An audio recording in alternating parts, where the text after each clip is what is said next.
India achieved her freedom on 15th August 1947 after a long drawn struggle against British colonialism.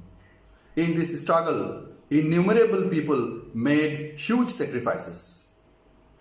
This freedom that we enjoy today is actually an outcome of the blood and sweat of our forefathers.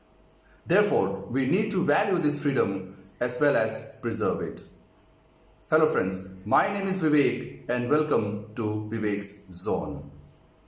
In this video, I'll take you through the chapter Nationalism in India for Class 10 from the book in history published by NCERT and applicable to all CBSE affiliated schools. This video covers some of the important phases of our freedom struggle. The First World War and the economic and political situation that it created is a part of this video. This video also covers the idea of Satyagraha, which was brought by Mahatma Gandhi, and we will also take up the Champaran Satyagraha, the Kheda Satyagraha, the Ahmedabad Satyagraha, the Rowlatt Satyagraha, and we will also have a look on the issue of Khilafat. The other important movements mentioned in this chapter, such as the non-cooperation and the civil disobedience movement, as well as a sense of collective belonging, have been taken up in my subsequent videos, the link of which will be shared in the description box below. So let us start with this topic. We have seen in section 1 of this book how nationalism grew in Europe. In Europe, nationalism was an outcome of the desire to form nation states. Communities were divided and spread across various kingdoms and empires. This desire to form nation states helped them identify with each other and helped them develop a sense of collective belonging. New songs, new ideas, icons and symbols were created which helped them identify with the nation state. But in India and many other colonies, the growth of nationalism is closely related or linked to anti-colonial movement. यानी कि भारत और भारत जैसे अन्य औपनिवेशों में राष्ट्रवाद का उदय औपनिवेशिक शासन के विरुद्ध संघर्ष का परिणाम था. People in India, irrespective of their social or regional differences, were equally oppressed by the British rule. And this helped them identify with each other and developed a bond among them. Therefore, they united together in their struggle against the British rule. Though the different social groups in India came together in their fight against the oppression of the British rule, but the idea of freedom was not similar for all of them. Mahatma Gandhi tried to bring all these social groups and unify them under one movement, but this unity did not emerge without conflicts. यानी कि जो अलग अलग सामाजिक समूह हमारे देश में थे, जो एक साथ संघर्ष कर रहे थे अंग्रेजों के खिलाफ, अंग्रेजी शासन के खिलाफ, उनके लिए फ्रीडम का मतलब, स्वतंत्रता का मतलब अलग अलग था. सबके अपने अपने मायने थे. महात्मा गांधी ने यह प्रयास किया कि इन सारे सामाजिक समूहों को एक आंदोलन के तहत लाया जाए, लेकिन इसमें भी कई सारे कॉन्फ्लिक्ट्स यानी कि टकराव की स्थितियां थी. Let us now have a look at the First World War and the new economic and political situation that this war created for India. The First World War was fought between 1914 and 1918 between two groups of European countries. The Central Powers consisting of Germany and Austria-Hungary, and the Allied Powers which included Britain, France and Russia. India directly did not have anything to do with this war. But since India was a colony of the British, therefore the Britishers or the British government used vast Indian resources in this war. First of all, it led to a huge rise in defense expenditure. यानी कि सुरक्षा खर्च में बहुत ज्यादा बढ़ोतरी हुई. This was financed by war loans and increasing taxes. Taxes बढ़ाए गए. Custom duties were raised and income tax was introduced. The prices of goods increased and doubled between 1913 and 1918. यानी कि 1913 और 1918 के बीच में जरूरी सामानों के जो दाम हैं, जो वस्तुओं के मूल्य हैं, वो दोगुने हो गए. And this led to immense hardships for the common people. Villagers were called upon to supply soldiers and forced recruitment, यानी कि सेना में जबरन भर्ती किया जाने लगा, and this led to widespread anger among the people. In 1918 and 1919 and 1920 and 1921, crops failed in many parts of India. यानी कि फसल खराब हो गए. This led to acute shortages of food. Along with this came the influenza epidemic. According to the census of 1921, 12 to 13 million people died as a result of the famines and this epidemic. तो इन अकाल और महामारी का परिणाम ये हुआ कि भारत में 12 से 13 मिलियन लोग मारे गए. People hoped that their hardships would come to an end after the war, but this did not happen. ऐसा नहीं हुआ. At this stage, a new leader appeared and suggested a new means of struggle. He was none other than Mohandas Karamchand Gandhi or Mahatma Gandhi. So this new means of struggle was Satyagraha. So let us now have a look at the idea of Satyagraha. After his education as a lawyer in England, Gandhiji went to South Africa to practice law. During his stay in South Africa, he successfully fought against the government in South Africa, which was following discriminatory policies. And the method which he used was a novel method of mass agitation. It was a new method of mass agitation which he called Satyagraha. The idea of Satyagraha emphasized or laid stress on the power of truth and the need to search for truth. यानी कि इसमें सत्य को हमें उजागर करना है. It suggested that if the cause was true and if the struggle was against injustice, then physical force was not necessary to fight the oppressor.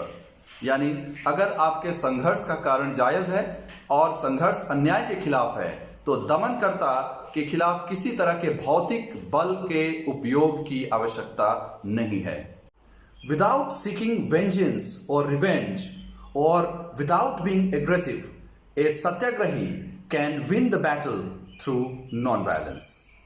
This could be done by appealing to the conscience of the oppressor and persuading the oppressor to see the truth.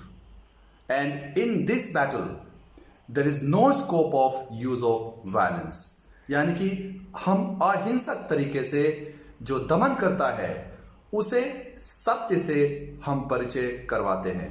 एक सत्याग्रही यही करता है और इसी माध्यम से वो इस संघर्ष में विजय प्राप्त करता है.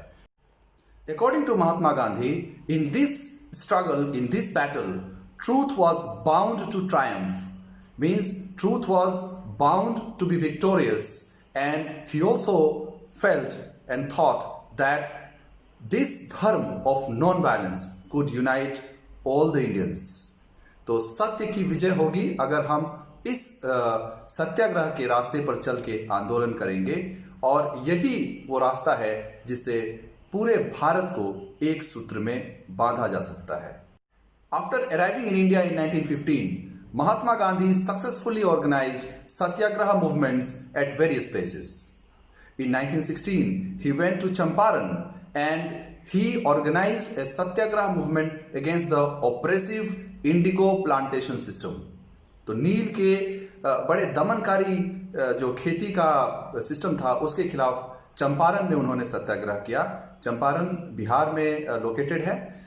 The next movement was in 1917 where he organized a satyagraha in Kheda in Gujarat, where the peasants were suffering because of a failure of crops as well as the plague epidemic which had taken place, and they wanted that the revenue collection be relaxed. In 1918, Mahatma Gandhi organized a satyagraha movement for the cotton mill workers in Ahmedabad.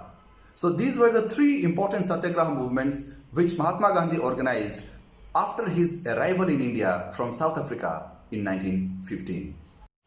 Inspired and confident by this success, Gandhiji decided to launch a nationwide satyagraha against the proposed Rowlatt Act of 1919. What was this Rowlatt Act? This Rowlatt Act was a law which was passed by the Imperial Legislative Council despite opposition of Indian members, and this law was passed on the recommendation of Justice Sidney Rowlatt Committee, and this law gave the British government enormous powers to repress political activities in India. This law allowed detention of political prisoners without trial for 2 years. That means the government could detain any person on mere suspicion for 2 years, and the person would not have any right to approach the courts or to move courts against this detention. So this law therefore was termed as black law or a draconian law. Mahatma Gandhi wanted a non-violent civil disobedience movement against the unjust laws that would begin with a hartal, that is strike, on 6th April 1919. As a part of the Rowlatt Satyagraha, rallies were organized in various cities. Workers went on strike in railway workshops and shops closed down. The British government was afraid that these activities could disrupt the lines of communication such as railways and telegraph. Therefore, it decided to repress or clamp down on the nationalists. यानी कि सरकार ने यह फैसला किया कि जो राष्ट्रवादी हैं उनका दमन किया जाए. As a result, local leaders were picked up from Amritsar, particularly Dr. Saifuddin Kichliu and Dr. Satyapal, and Mahatma Gandhi was barred from entering Delhi. On 10th of April, the police fired upon a peaceful procession in Amritsar, and this led to widespread attacks on banks, post offices and railway stations. Martial law was imposed and General Dyer took charge. Now what is martial law? Martial law is a situation where the military takes over the civilian administration. यानी कि जो ये प्रशासन है, जो civilian प्रशासन है, उसके जगह पे सेना प्रशासन संभालती है. On 13th April, the tragic Jallianwala Bagh incident took place. On that day, a large crowd had gathered in the enclosed ground of Jallianwala Bagh. Some had come to protest against the government's new repressive measures. Others had come to attend the annual Baisakhi fair. यानी कुछ लोग यहाँ सरकार के दमनकारी नीतियों का विरोध करने आए थे और कुछ वार्षिक बैसाखी मेले में हिस्सा लेने आए थे. When General Dyer heard of this, he came to the Jallianwala Bagh, closed the entry points and ordered the troops to fire on the people. He had taken command of Amritsar after martial law was imposed. In this indiscriminate firing, hundreds of people were killed, including men, women and children. Later, General Dyer declared that his motive was to produce a moral effect or to create terror in the minds of the satyagrahis. तो general Dyer ने बाद में ये बताया कि उन्होंने ऐसा इसलिए किया ताकि जो सत्याग्रही थे उनके मन में एक भय, एक आतंक पैदा हो जाए. As the news of Jallianwala Bagh incident spread, crowds took to the streets in many North Indian cities. There were strikes, clashes with the police and attacks on government buildings. the government responded with brutal repression. The government sought to humiliate and terrorize the people. यानी सरकार ने लोगों को अपमानित और आतंकित करना शुरू किया.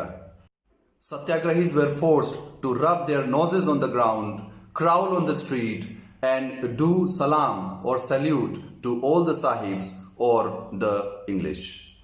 People were flogged or beaten, and villages around Gujranwala in Punjab, which is now in Pakistan, were bombed. Seeing this violence spread, Mahatma Gandhi decided to call off the movement. तो इस तरह ये सत्याग्रह का जो आंदोलन था राउलेट एक्ट के खिलाफ, ये महात्मा गांधी ने वापस ले लिया. Though the Rowlatt Satyagraha was a widespread movement, yet it was limited to the cities and towns. Now Mahatma Gandhi felt a need for a more broad-based movement, and he felt that this could be possible only by bringing the Hindus and the Muslims together. One way of doing this was to take up the Khilafat issue or the Khilafat movement. Now, what was this Khilafat issue or the Khilafat movement? For this, we have to go to the First World War.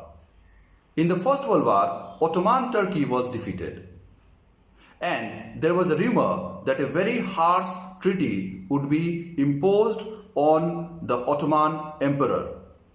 Now, this Ottoman Emperor was considered as the religious and spiritual head of the Muslim world or Khalifa.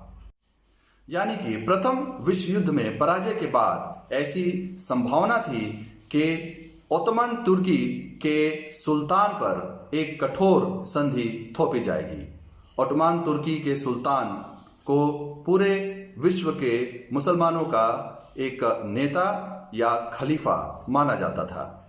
In order to defend and protect the Khalifa's temporal powers or his political powers, his current political powers, a Khilafat committee was formed in Bombay in March 1919. Two brothers, Muhammad Ali and Shaukat Ali, were at the forefront of this movement. They started discussing with Mahatma Gandhi as to how they could launch a united struggle on this issue. Mahatma Gandhi too saw this as a possibility to unite the Hindus and the Muslims and to bring the Muslims to a unified national movement. तो महात्मा गांधी को भी लगा कि इस खिलाफत आंदोलन के जरिए वो मुसलमानों को राष्ट्रीय आंदोलन में ला सकते हैं.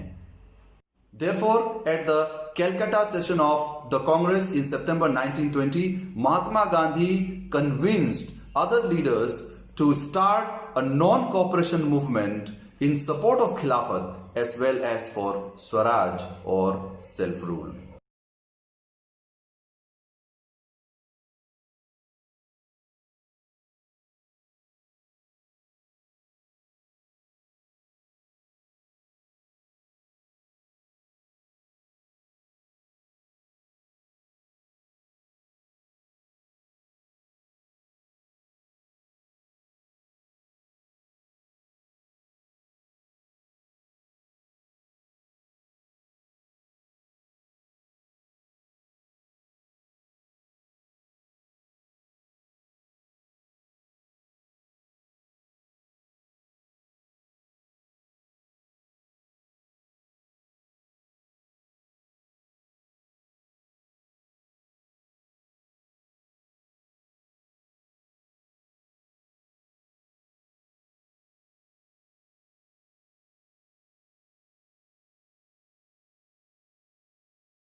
Hello friends, the non-cooperation movement will be taken up in my next video.